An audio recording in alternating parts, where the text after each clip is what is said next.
trying a new studio setup today for this podcast. Okay. Going to see what the difference is in sound here. All right, here we go. I'm going to introduce this. All right, you ready? Oh, I'm ready. Hey there, Tilt Heads. How's this going? My name is Rustin Ritchie. We are here today producing the. Let me start over. You're good. Hey there, Tilt Heads. How's it going? My name is Rustin Ritchie. I'm here with Ian Aldrich. Yep, right over here, right here with all these tilt heads out there. And we're here promoting the film that we produced, Tilt, which stands for Trust in Local Talent. Absolutely. Yeah, came up with that concept during. It was a wild time for everybody, you know. I just happened to be one of those essential people out there during the pandemic and was just watching everything just kind of crumble down, to be honest. And I have a huge heart for local in general, but, you know, local businesses, you know, food places, just, I mean, you name it, just local stuff, you know, people that have really put their heart and passion into to make something of their own. And to see those going downhill and being, you know, basically in a state of I'm not sure what I'm going to do, if I'm going to have to shut the doors or what we're going to do to be able to get out of this. And through that, you know, I was just out there looking, and I'm like, man, is there something that I can do?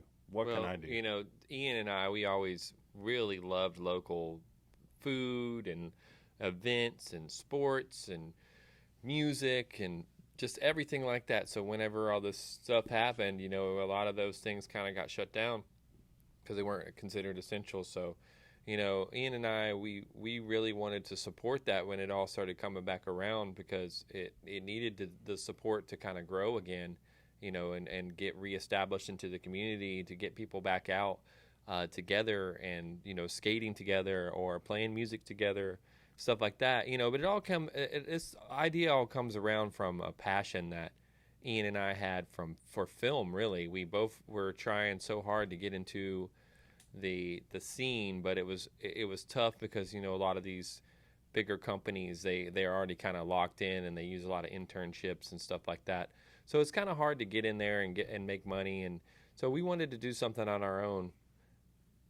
Absolutely. You know, we've both been, you know, worked for a lot of different places, did a lot of different things, and at the end of the day, you know, we decided, hey, you know, let's just use our skills, our networks, everything that we've learned over these, you know, 13 plus years, um, and go ahead and just go out there and literally do it for the pure passion of what we enjoy, and go find others, you know, that are doing really cool things that we wanted to capture, and basically give them a good spotlight and give them a brand, you know, like a platform to stand on, and to kind of relate back to why I mentioned food so much, the local stuff, was because I noticed I'm a huge fan of food trucks. I actually worked with one and for one for over a year, but I noticed they were one of the few entrepreneurs out there that were essential still.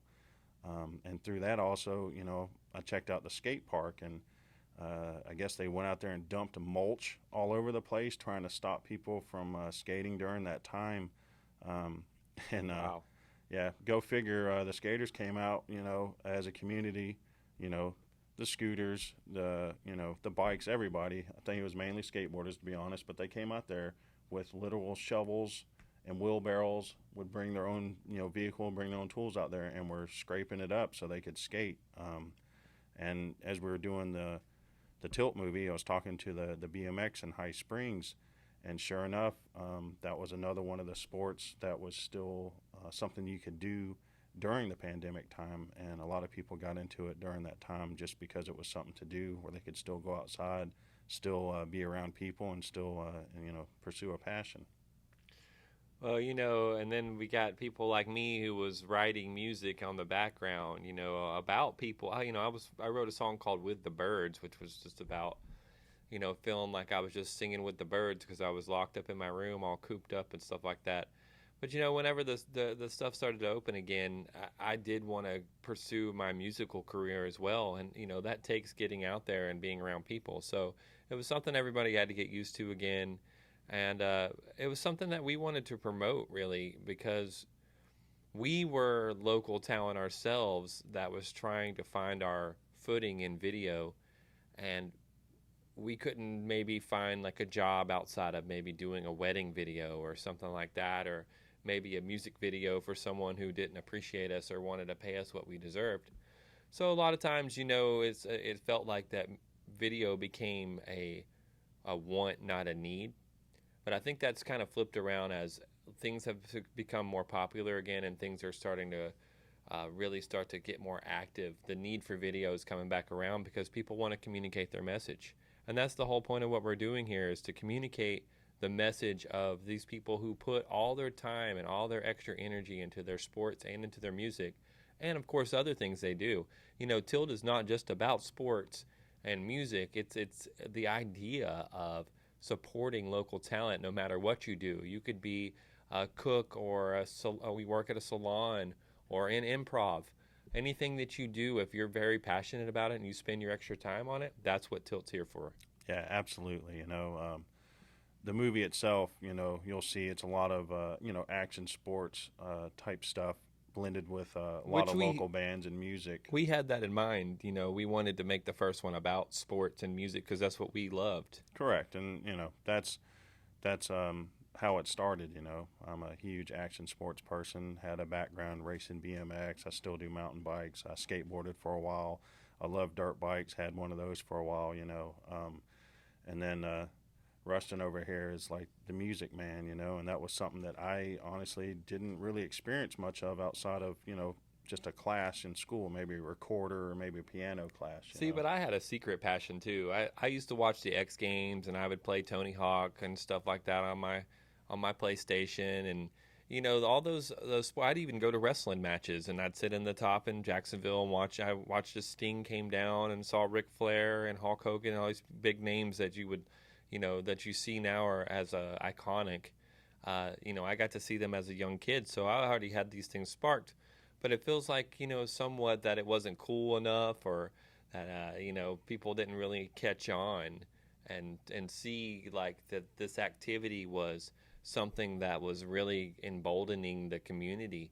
And that's kind of where we are trying to bridge these gaps of all these different networks that are kind of all isolated into their own thing, and they feel like they have to shove themselves on social media and make some tag post to create some kind of relevancy so that they can get noticed. But that's where the problem in lied, and that's what Ian and I are here to do. We plan to make episodes that are about local businesses and local talent in the future. So please, after the movie, make sure you subscribe and like our channel and follow us, because we are going to be producing more content to help our community. Absolutely, and to jump back to what he was saying, I have secretly always been into music, just never pursued it.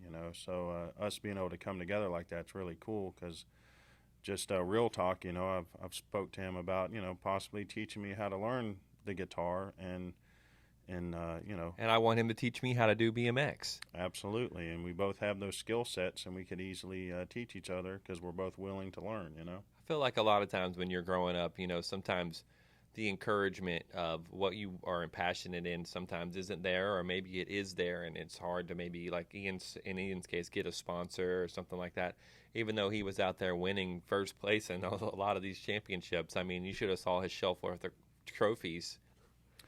Yeah, that was definitely an underlying always thing there was, you give it your all, you did everything you were supposed to, you didn't get the sponsors, and then next thing you know, you're kind of hanging it up, and, then you get through school, and you maybe have college, and then it's 9 to 5 job, and then it's like, where did that passion go? You want to keep it because it keeps us happy humans, very happy, and makes it easier for us to do our 9 to 5 jobs when we're pursuing our passions at the same time. It gives us a lot of relief, and like I said, it just makes us happy. And I think that's the pursuit of almost anyone in this world, is happiness. So passion's a huge part of that. When Ian and I were trying to find our way, we would try to chase it for trying to make a living. So for instance, when I was trying to do video for a living, or even music for a living, I created an album, and I was out there trying to promote it, and trying to get people to buy this album, and to make up some of my losses. And at that time, it kind of made me a little bit upset because I was like, oh, I'm not doing it for fun now. I'm doing it to like kind of make some money. And I didn't like that. So I actually stepped back for a while and decided that the next time that I was going to step into that scene, that it was going to be for fun and for the joy of it. And that if I did something I loved then I would make a living just doing the things I love, and people would follow me and want to hear me, and that same thing carries on with what Ian and I have been doing this whole time. Oh, absolutely. You know, it's you said the key word there. It's fun. You know, while he was pursuing things and I was pursuing things, you know, I was working for big corporations. You know, companies that would come into town locally where I'm at. You know, get hired as a production assistant and basically go out there and you know, work for these other corporations. And you know, it was fun at first, and not too long after that, you do enough of them, you kind of realize this isn't exactly what I wanted to do. And then I would use that time to talk to, you know, directors of photography and assistant camera and producers, and just kind of get, you know, like what they get out of it. Are they happy doing it? You know, is this what you know, kind of envisioned? You know, what was your dream? You know, and the more that I talked to them, the more I kind of realized that it's not exactly what I want to do. I don't want to, you know, A lot of constantly those live in a hotel room. a lot of those people are on such high stress. They feel like if they don't uh, give the content that they're there to do, then they're going to get fired or something like that. So, Yeah, it's high for pressure. instance, on the first time that we did that, we were eating breakfast, and the director yelled at both of us for eating breakfast because he wanted us to just be there standing at attention. But, that caused tension right at the start of the day. And then later Yep. on, I told him we were moving to location, and our job as PAs was to transport the equipment and make sure Yep. we had what we needed. And I said, "Hey, we need this drone, don't we?" And he said, "No, don't worry about that. Just leave the drone." And then we left the drone, and when we got to location, he looked at me and said, "Where's the drone?" And I said, "You don't remember me telling you that you wanted to leave it?" And I feel like had we created a more happier dynamic at the start, we would have had those open lines of communication during production. Yep. Yeah, and that's the sad thing of what happened with it. They lost the fun in it. Now it's just, you know, it's a bullet point. You know, we got to do this, we got to do this. You only have so much time. You got to get it done. You got to get emotion out of people. It just, you know, the more that I was around it, the more I realized this really isn't for me. And you know, kind of like what happened to Russ and his music, it kind of turned me off, to be honest. It made me kind of be like, you know, I'm tired of chasing the dollar. I just want to use my skills for something that I enjoy and that other people appreciate. Yeah, directing and doing video and stuff like that should be fun. You guys should all be having a Absolutely. good time. Yes, we know it's work, acting, Yep. we know, but at the end of the day, when you turn that product around and you have something that everyone can watch and you can show your families and everybody has something that they can be proud of, Yep. you encase a moment in time for forever. And that's Yep. the beauty of video to me, really, was that we can capture a moment that can be encapsulated. That's the whole reason why this movie's so special to me, because we got to encapsulate all these amazing moments with these people. And Ian and I were going over pictures today that we're planning on putting in the credits, and I saw one of the pictures of us all eating food together after one of the shoots. And I just started to realize, like, we became like kind of family after each one of these shoots, just because we were having so much fun. Oh, absolutely. And that's what I always wanted it to be. That's how I've always envisioned it, you know. Yeah, like you said, it is work, of course. Everything that's worthwhile is work. But when you're doing it with the right group of people and the right mindset and for a purpose, it's just fun, you To know. my future self, remember that this was supposed to be fun, and Yeah, to always keep it fun. That's what this is about. And absolutely. we hope that this brand and the things that we're talking about and the things that we're trying to do will inspire other people to live this way as well, and find fun again in their video and in their music Absolutely, you know, and that's or what it's all sport. about. Yeah, whatever it is, you know, and that's one of my favorite questions in the world. You know, I've worked a lot of different jobs, trust me, all kinds of different jobs, and one of my favorite things to ask people is what's their passion. And I'll be honest, sometimes people they just they don't even have an answer. They've already lost whatever it was, and you know, a lot of people is music. You know, it's sports. It's you know, maybe they wanted to learn how to, you know, work on electronics or whatever the case may be. Maybe they're an amazing T-shirt maker. You never know. You never know what they're into. And I always ask them, you know, I'm like, well, you know, what happened? And honestly, like you said, there was some, you know, possibly deterrence from family, friends, you know, things like that happen. And I'm like, well, you're not a kid anymore. You're a grown person, so you can go out there and pursue your stuff. There's no reason to not anymore, you know. I feel like there are a lot of things that can be said, when as an artist, that can stray you away from pursuing this, because it does take a lot of energy, takes a lot of time, and to have your wind sucked out of your sail when you're just getting started, or when you worked on something really hard, it creates a line of depression, and we have to remind ourselves to not get caught up in that and do what we love because we love it, and that's why this is so important.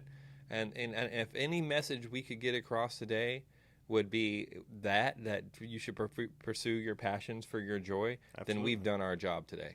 Absolutely, you know. And also, with that said, it just creates more awesome people out there to feed off other people and to help others and just be more productive, you know, and progress. That's what all this stuff is, you know. You learn this thing and you build off of it, and then you learn more because you get hungry about it because you just enjoy it. It's passionate, you know. And like I said, you can still do your 9 to 5 job. You know, we've filmed with a local band, you know, and there's like a welder. You know, everyone's got their different jobs. But Hmm. man, when they come to that space, when they finally get to get away from that and they get to go there and set up and they're about to practice and they're all hanging out, it's like the best thing, you know. The one wheelers stuck out in my mind. The night that I went on the one wheeler trip, they had gotten me a bird scooter, and they only go 15 miles an hour.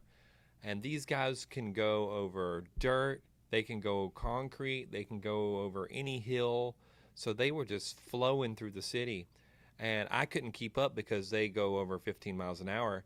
And along the way, even though they didn't know me, they would come back and pull my scooter along because they were so passionate about what they did. They were there. They wanted us to communicate their message. It's like the time that Ian went to go see the Moto Kids, and the guy, what did he say? What did the guy tell you again Uh, when they were videoing the kids?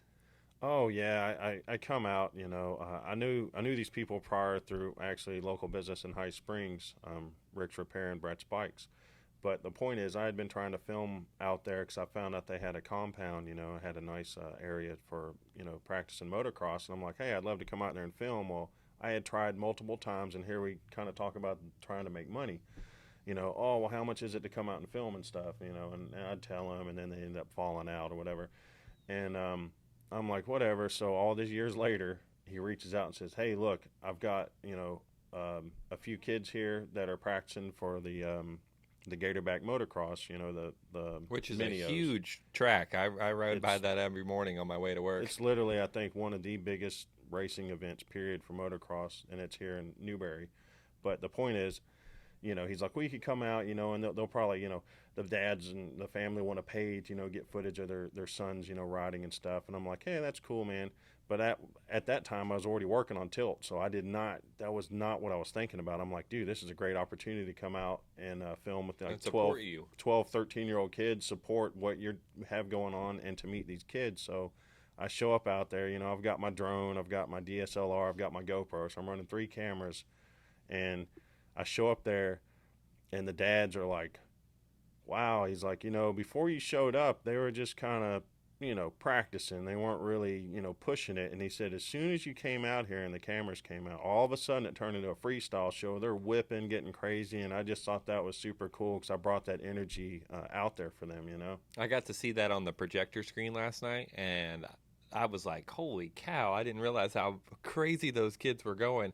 They were really jumping like 40 or 50 feet in the air and turning their bikes completely sideways before they come to the ground. And that all happens in a split second. A lot of Oh, times you'll see it in slow motion or see it on a drone and you think it's a long time. That all happens pretty fast. oh yeah. And, you know, as Rustin knows, not everyone knows, but I have the BMX background I mentioned earlier. But with that said, I wanted to be the dirt bike kid, and those kids are like the exact age that I was racing BMX when I honestly wanted to be the dirt bike kid, the moto kid, you know. But to be able to go out there and be what I needed in my, you know, that time, you know, someone to go out there and literally give me a platform, a spotlight, and then put me in a movie. I mean, Imagine what it was for those kids. They're going to remember that forever. We got to take our previous experiences of feeling left out and uncommunicated with And now we get to go and help all these people who were going to have the same problem, but now they don't have that problem. If we show up for free, we're not coming there just saying like, hey, it's going to be $2,000 for us to film this Nope. episode. We're just there to show up and show you guys off. That's literally what it was, you know. And to be honest, when I filmed it, I didn't actually know it was going to be in the movie. I thought it was going to be the first episode for whatever reason. And throughout the process of editing, which Rustin does a fantastic job of, you know, he's handling a huge project. I mean, this is like a little under 2 hours. You know, at some point it was almost 2 hours. It's became a close. brain is what I call it. Yeah. It became multifaceted, and as it got bigger, it had multiple compound clips. If you guys editors know what that means out there, it's multiple compound clips going on, multiple cuts, multiple takes of different chapters. It's a lot of work. Yeah, it's 8 chapters, so you can kind of, you know, wrap your head around that. That's a lot to juggle around. And if each chapter is 10 to 15 minutes of content, I mean, that's a lot of stuff being impacted inside of those. Yeah. You know, where we you know, a lot of shoots we would show up and we would film twice just because we didn't have enough footage. Yeah, we'd come out one day, the next, or, you know, like me, I just had my, you know, it was on the radar 24/7. You know, what's coming into town that I think's interesting, or that I might have already filmed that's coming back, so I can refilm. You know, Ian's the man at that, by the way. He always knows when the social media stuff is happening. Yeah, it's became my thing. I think I filmed how many of the micro wrestlings? You filmed at least 2 of the segments. It's it's a good 10 minutes or so of the film. Yeah, and I got 3 different promotions. 2 of them twice, 1 of them once. I mean, and they were just coming into town. They're going to venues that everyone knows here in town. Most people didn't even have a clue, but you know, the smartest thing they did was come to College Town, because everyone I went to was absolutely sold out, and I had a blast every time. You know what's really cool is a lot of people like that we asked already had previous content. So like they had previous skateboarding content, or they had previous music videos and stuff like that. And we reached out to them and was like, hey, can we use some of the content you've already created to help our film push along? And it just kind of bringing everyone's work together absolutely made this film. This isn't just our film. This is everyone's film. You know, this is the locals' film. This isn't our film. This is y'all's film. We just happen to be there to, you know, to cover it, basically, you know. Yeah. Whether it was a skate jam that popped up that was so great that you know, we thought we were going to go to. We thought the film was already done. Let's put it that way. We kept trying to get it done way earlier than it should have been. Yeah, you know. And then, you know, I'm like, oh well, this event's popping up, or this event, and they're like, oh well, we need to go film that, you know. And I kept saying, dang it, Ian, I don't want to keep adding more content and adding more to the hard drive, but you know. In the end of the day, all of that stuff was relevant, and it was important that we got out there and we kept adding that, because that's really what made the film, you know, what it is, because we filled it up. And you guys will see when we release this on December 13th. Hopefully you guys get out there, you watch the film, make sure you follow and support us. On YouTube. But hopefully when you see it, you see where we're coming from and why we're so excited about it. Oh, absolutely. And since we've already talked so much, we at least should reveal what the 8 chapters are, if no one's known sure. You know, why not? And not in order by any means, because it just got flipped around. Let's see. We have, from the beginning, why not? Motocross. Yeah, we got freestyle motocross. And we have BMX racing. BMX racing. We have scooter racing. Scooter racing. Micro wrestling. Micro. Bike night. Bike night. One wheel. One wheeling. Roller derby. Roller derby. And there's one more missing. One more. See, we always do that. How did that happen? What is it? It's so bad now that we switched the chapters around. I can almost name it off the old way better. I know. Let's see. We're missing something, though. That's just horrible to think. It's okay. How could we do that? It's okay. I don't want to forget it. I know. I just want to pull out my phone and figure out what that is real quick. You can. Hey, it's our show, baby. We can do what we want. Yeah. You let me know. My phone's off. Yeah, let me pull it up. I'm pretty sure. My notepad is pretty thick, and I'm pretty sure All right, while he pulls that up. Keep rolling. Perfect. Yeah. Well, I just want to talk a little bit about my album real quick. Please do. The Rustin Ritchie Band album. That's huge. I've been working on it for like 3 years or so with a gentleman named Brett Siegel. when I first started working on that, I would go in and I would ghost write, and I would put down everything that I would write on a metronome. And then from that, we would produce the record, and we would use outsourced musicians to put stuff down, like the guitar or the bass, and they would send it back. And then it was really cool that we got to put some of this in the film. That's why I was wanted to bring that up, because then I got to also support myself a little bit as well as a part of the local talent. We were questioning like whether or not we should put ourselves in the film because we didn't want it to be an egotistical type of thing. But we worked just as hard on our own passions that we wanted to support ourselves as well and be a part, and we also wanted to be a part of the community. Oh, absolutely. I don't even see how we missed anything. I literally got, if we just rolled off that way, it's Chapter 1's Freestyle Motocross, then it's Skate, then it's Scooter Racing Association, Micro Wrestling, One Wheels, Roller Derby, Bike Night, and BMX. It's BMX twice. No, I think it was actually Skate that we didn't mention, which is so rare. Okay. But, yeah, it was Skate. Okay. Which is really, the skate parks. Right. And, the craziest thing about a lot of this, which we could probably wrap this up pretty soon, by the way. Absolutely. The craziest part about a lot of this was like when we would go out to some of these events, we would see people that were involved in other chapters at the events from the other things. So, like, for instance, we saw a gentleman with the Rick's Repair shirt on at Bike Night. Absolutely. And then I seen the skateboarder. He was my waiter at a restaurant. Yeah, we're all local talent. It was all so mixed together. I would I'd just see you at a grocery store, and I'm like, oh yeah, you're in my film. I'm gonna make you look really good, and they have completely forgotten about it because it's been so long. Yeah. But I never forgot, and like when we drop this film, they're gonna be reminded for sure. Oh, absolutely. I've had the same thing. I'll just be at work and bang, here's someone that is in the movie. They're like, hey, what's going on? And then I would always mention that, hey, it's still coming along, and that was a huge thing that me and Rustin basically game planned from the beginning was, look, everyone's used to you coming out and filming and shooting and then giving them immediate clips so they can throw it on social media. And there's nothing wrong with that. But what we're working on was way bigger, is a huge project. It's a movie. It's not get some clips off your phone and, shove them onto social media, and then you might get a couple of likes, you might get a view or whatever. But at the end of the day, that's it. It just I do want to touch on that. Do something way bigger to really put them in a good spotlight. Yeah, sometimes that instant gratification stuff, it also creates an instant forgettable moment. Yep. Just because, people's minds are so forgettable that if you give someone a 2-minute short film, they might forget about it just because it goes in and out so fast. Uh-huh. And that's why we wanted to kind of go back to our roots. I'm doing the same thing with my album. My producer wanted me to release just one song here and there. I said no, I want the whole album, and I want to make it as an album, and it's like writing a book. So the reason why we bring this up is don't forget that a book is a book. A book isn't a tiny 1-page summary. A book is a book. So when you're going to do something great and really push the envelope, make a true masterpiece, don't sell yourself short. Go figure why we pick chapters, almost like a book, right?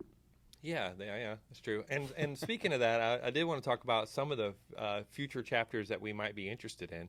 Oh man, we have so many. I mean, let's see. It's endless, really. Surfing. Oh, of course.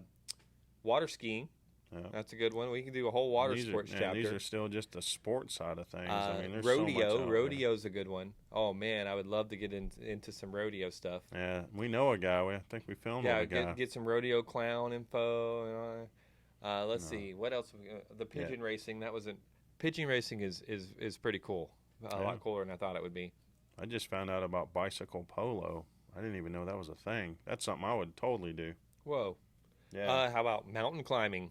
That's a good one. Found that out through the roller derby, the local roller derby they were talking about. I guess they're having their space where they do the bicycle polo is now going to be changed into something else, unfortunately. And, of course, I get this news as, things are already going sideways. But hopefully they'll be able to figure out another place to do so because I'd love to play. I love riding bikes. I used to ride my bike around all the time as a BMX street kid, but one of the weirdest things, I would go into parking lots that had shopping carts, and I would just run around on my bike. I saved a few paint jobs, I can tell you that. You know, the flying cart down the thing.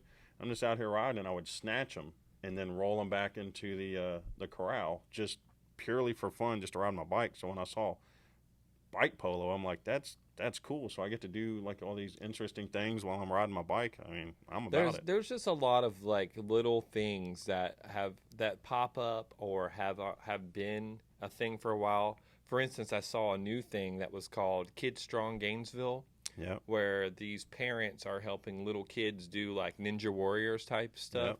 to like make them a lot stronger. I I haven't definitely seen would that. do a whole story on them Oh, absolutely. for Tilt, because Yep. that's what this is all about, is Hmm. someone being passionate about something and Absolutely. it affecting a ripple in the community. Yep. And like I always say, you know, we hit a lot of the sports and the cool stuff like that, but we're also the same. I mean, you can be a firefighter, a librarian, a construction worker, anything like that. You know, we're just looking for the ones that are out there doing their own thing. I mean, And imagine they're how great cool a at it. story about a firefighter would be, and Yeah. following them saving lives. I mean, Yeah. that's like a top tier coolness Yeah, to a me. couple of the skateboarders are, you know, in that field already. You know, it's really cool. Well, I just want to say thank you to everybody who listened to this podcast. We really appreciate all the support, and anybody out there that has a passion or has something that they want to chase and do. We hope that maybe we have sparked a little bit of inspiration in you to get out there and not give up Yeah, and never give up. That's and been keep my pushing. thing. Ian, he lost over 100 pounds over the last year, just Yeah, never giving up. He pushed himself to make a gotta change. find what works for you. You Just don't can give up. you can change your life any moment, any day, any time. It Yep. just takes one spark of deciding that you want to be different. Yep. So, to all you tilt heads out there, please make sure you follow us. Check out our new stuff that's coming out. Watch our movie on the 13th. We appreciate you guys. Yeah, we'll be there too. We're gonna have a live premiere, so we'll be able to chat it up during this time. Stay Stay tilted. tilted.